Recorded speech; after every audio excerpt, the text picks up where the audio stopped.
Dr. Mahadberg, Yeah. I wonder if you can bring me up to date a little bit on the progress of the unification Thank you project very here much. in Europe. I will tell you, we have of course made a major breakthrough with the enlargement. With the accession of Spain and Portugal, this was a major breakthrough. You see, I have a little bit directly to do with it, since I'm the first vice president of the mixed committee between the European Parliament and the Spanish Cortes. So I was in the negotiations. When Europe starts uniting, which will be the strongest body, the European Parliament or the EC? What will be the strongest? I hope it will be balanced. I think there is a fair chance of it being balanced. You see, I wouldn't be happy about any of the powers to being too strong. They should all be checking each other, because if a power runs away with too much of influence, it's always dangerous. You know, it's like in a state, it's the same thing. The checks and balances are something very important to keep freedom. Leaders like Dr. van Opsberg plan for a united Europe that will be a powerful force for peace and democracy in the world. The birthplace of European democracy was ancient Greece.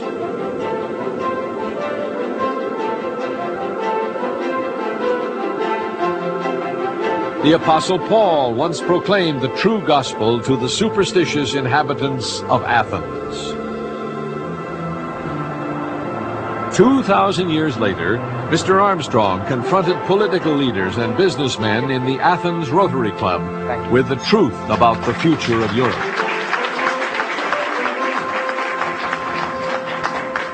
Ladies and gentlemen, good evening.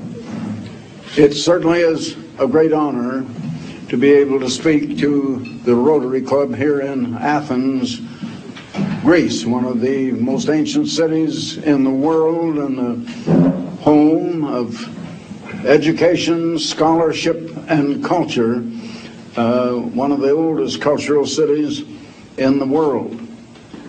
I come to you as an unofficial ambassador for peace.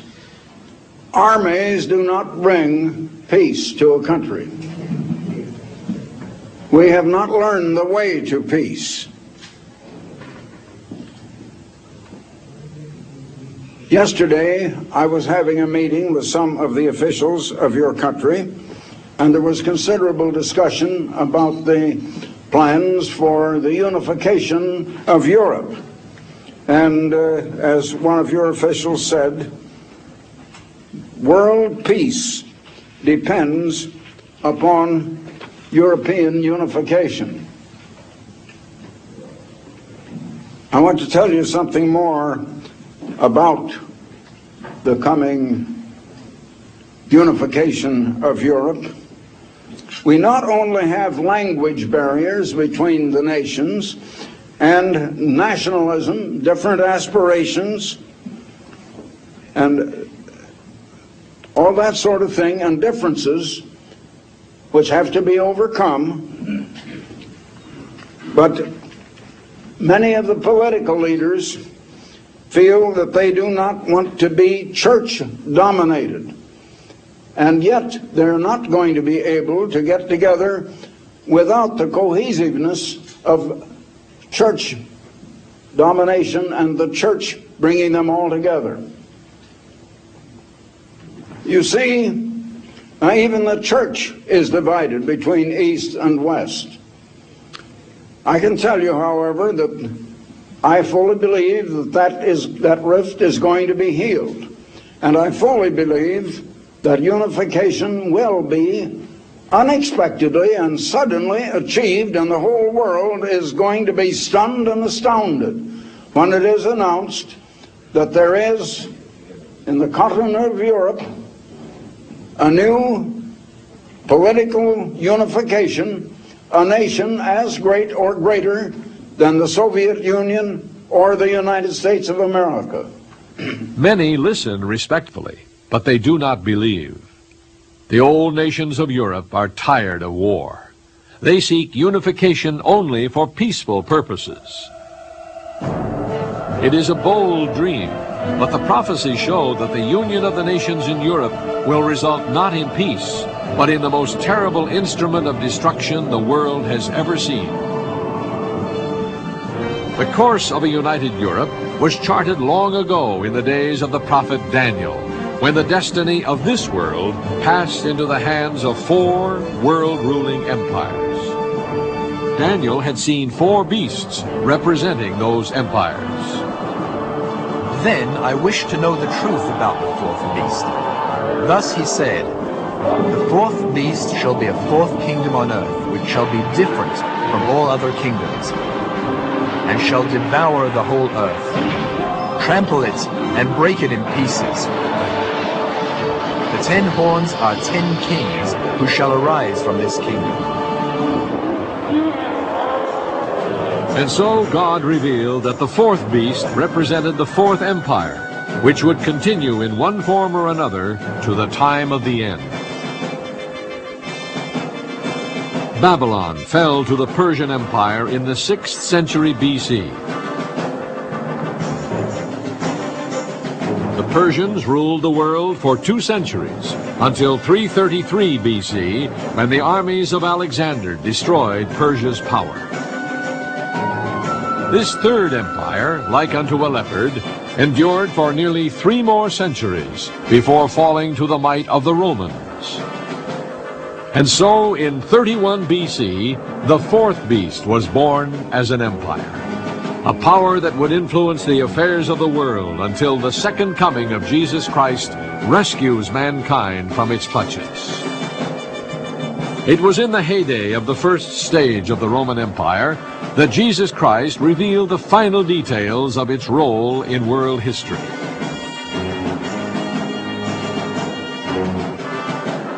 On the Mediterranean island of Patmos, the elderly apostle John received the visions recorded in the Apocalypse or Book of Revelation.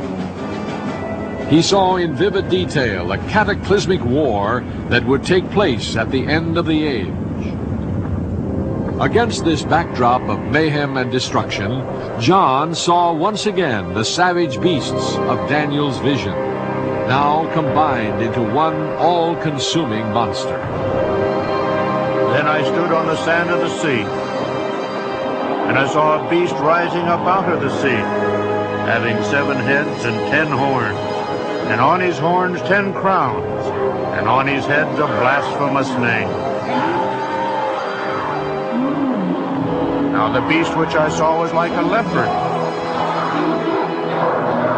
His feet were like the feet of a bear, and his mouth like the mouth of a lion. And the dragon gave him his power, his throne, and great authority. And all the world marveled and followed the beast. So they worshiped the dragon who gave authority to the beast. And they worshiped the beast, saying, "Who is like the beast?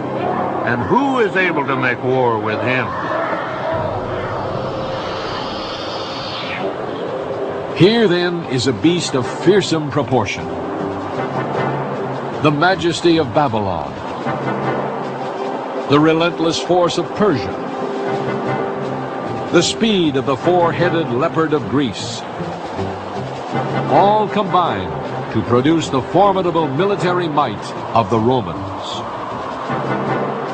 The 10 horns represent 10 governments to be formed from this beast, for it would arise again and again, casting its terrible shadow across nearly 1,600 years of history.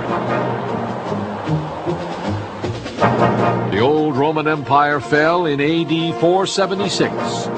3 kingdoms supplanted it: the Vandals, the Heruli, and the Ostrogoths. Then the Emperor Justinian restored the power of Imperial Rome in AD 554, as symbolized by the 4th horn of the beast. In AD 800, Charlemagne was crowned by the Pope on Christmas Day as a successor to the throne of Rome. In 962, the 6th horn became known as the Holy Roman Empire of the German nation, when Pope John XII crowned Otto the Great. Then